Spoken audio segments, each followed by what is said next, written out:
Alright, so today I'll be installing a 8.9-inch widescreen touchscreen radio in this 2010 Dodge Charger.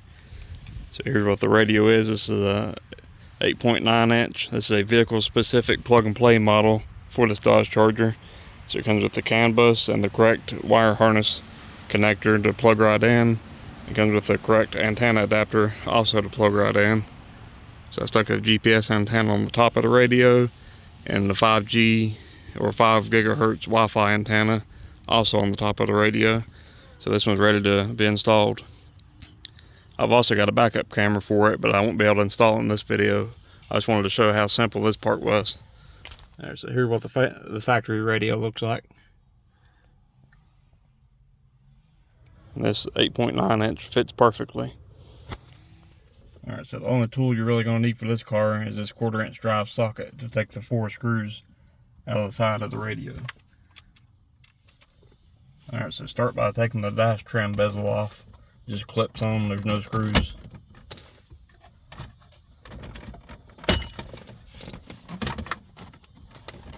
Once you get it undone, go ahead and unplug your hazard light and your heater controls from the back side. I've already unplugged all that to make it easier for a video. So here's the back of that. Go ahead and remove all 4 of these 1/4-inch drive or Phillips head screws. Once you get all those undone, take it out, unplug all the connectors on the back of the radio. So here's what the back of the radio looks like. The car joining one comes with plugs that match all these factory plugs. So we got the antenna adapter and we got the CAN bus harness. I'll be using the one that has the green and purple wires and the gray and white wires. This is a 4-speaker setup in this car. The other one is set up for the ones that are amplified, which this car isn't. Alright, so I'll take that gray plug and plug it in. They match up perfectly. And get your antenna adapter and plug it into the antenna.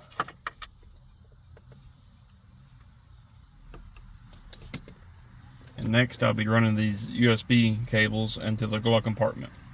That's super easy to do on this car.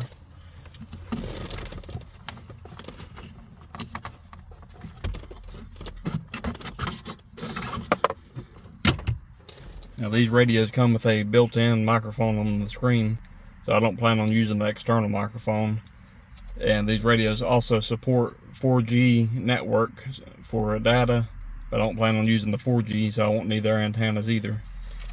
So this one's ready to plug in, so plug your USB cables in.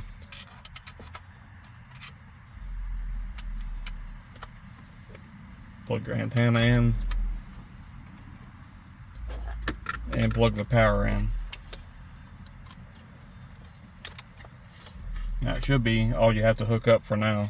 When I go to do the backup camera, it comes with a plug that plugs in the AR port to power the camera, and the camera itself will plug in to the rear view camera input. So this radio is ready to slide back in place. Alright, so let's try it out before we screw it in place. So turn the key on. It comes on instantly. I've already went through and set this radio up so it's ready to go, but I did the Dodge wallpaper. Make sure the AM/FM radio works.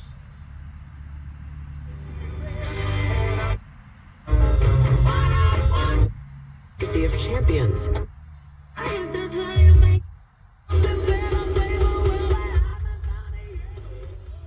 Yep. Now make sure the video player works for the brake wire.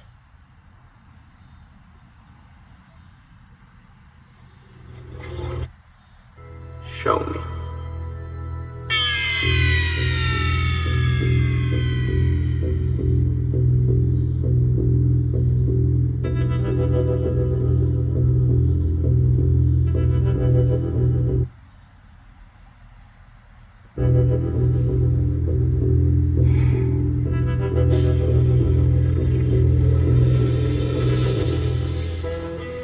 Alright, so now we're going to test all the speaker outputs to make sure the fader works properly.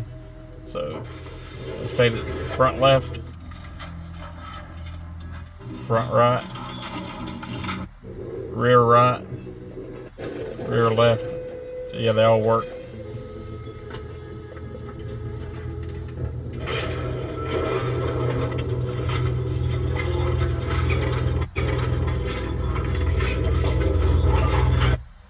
Alright, so now turn the parking lights on, make sure the screen dims, which it does. It goes back to full brightness when you turn the parking lights off, so that's good. So go ahead and turn the key off, and let's go ahead and finish this install. So start by taking the screen off.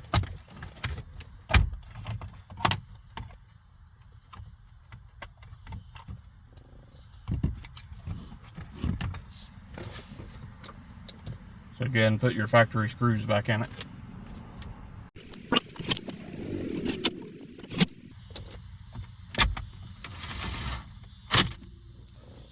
Alright, so now all that's good. Let's go ahead and put the dash bezel in and plug everything back up.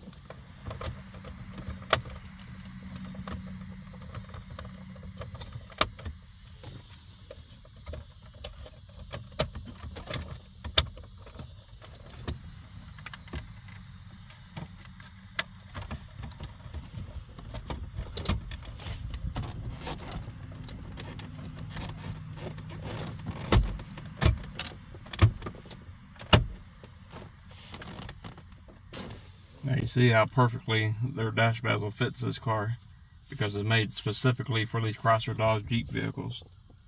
Go ahead and plug your screen back in. Make sure it's plugged in all the way and firmly and nice and straight. Go ahead and clip it in place. Alright, so that part's good to go. Let's turn the key on, and we'll probably have to hit the reset button since I have the screen unplugged. We'll see. Yeah, so if you get just a black screen lock after doing this, you just need to take something small and hit the reset button. Alright, so let's let it reset.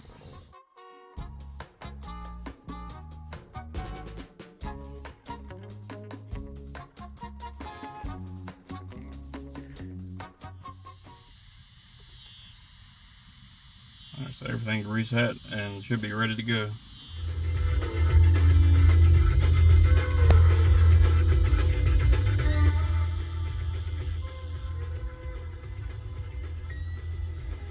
So the navigation knows where we're at, so it has GPS signal. Shows we got full strength on GPS signal. So we're good to go. So the next step for me will be installing the AR rear camera, and that mounts back on the license plate, and all of its wires plug into the back of the radio. So all that's plug and play for this car. Matter of fact, when I put it in reverse, it should display a black screen for the backup camera, which it does. That means it's ready to go for the backup camera.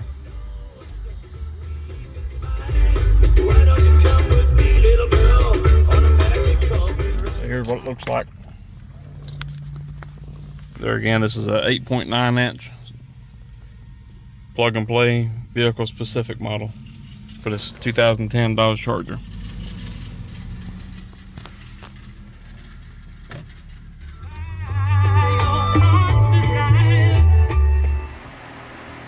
Alright, so here's a proper way to hook up the AR rear camera to one that's got a CAN bus module, which provides the backup signal. So first off, you plug your plug in the AR port right there. It provides you a red wire that you plug into the main harness, and it provides you with a yellow RCA cable. You don't use that RCA cable, you use this one, the one that's labeled rear view camera input, because this is going to be our rear camera.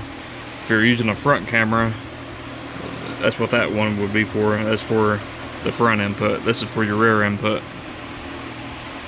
But this is all I have to hook up, because this provides the reverse signal. But when I put it in reverse, it'll still display this camera as a backup camera. And by having this red wire hooked up, it will have power anytime the radio is turned on. This camera right here will have power. And if you stick a memory card inside of this, you can go inside the AR app on the radio, and you can set that memory card up to record what this camera shows behind you at all time. And you can also, if you want to, you can set up the parking monitor to where this camera will stay on even after you turn the radio off for, it's adjustable from 30 minutes up to 48 hours. It will stay recording, and if the voltage dips below a certain level, you can have it set up to where it'll stop recording to keep from killing your battery, and that's adjustable from 12.2 volts down to I think 11.8 or 11.5. So really nice cameras. I want to mount this back on the license plate, but everything else is completely 100% plug and play. This is replacing this factory radio in a 2010 Dodge Charger. So it comes with the antenna adapter, comes with the correct wiring harness and the correct interface. So all this is literally 100% plug and play. Alright, so there's the backup camera. This is in the middle of the night, so it's black dark behind me except for the backup lights. So nice and bright.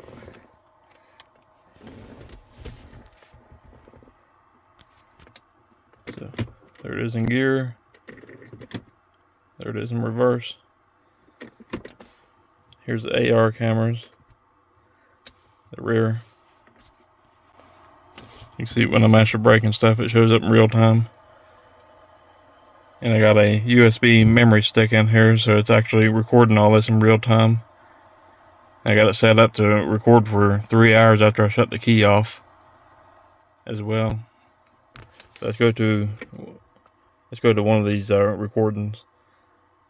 You see I got several files on here now. Let me zoom in where y'all can see. So it is saving these videos like it's supposed to.